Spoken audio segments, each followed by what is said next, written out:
அந்தோனியார் காலத்திலும் சில பேர் ஒழுங்கா ஆண்டவருடைய வார்த்தையை தேடவில்லையா.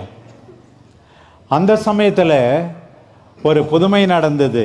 என்னன்னா, இந்த கடின இதயம் கொண்ட இவர்கள் கேட்கவில்லையே என்றாலும் மீன் அந்தோனியார் போதனையை கேட்டுதான் பார். அது ஒரு பெரிய புதுமை.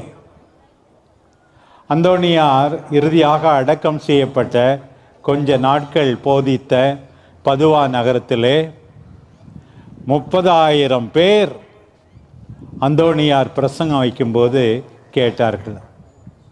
அதனால் பிரியமானவர்களே, டிவி இருக்குது, மொபைல் இருக்குது, ஏதேதோ இருக்கிறது.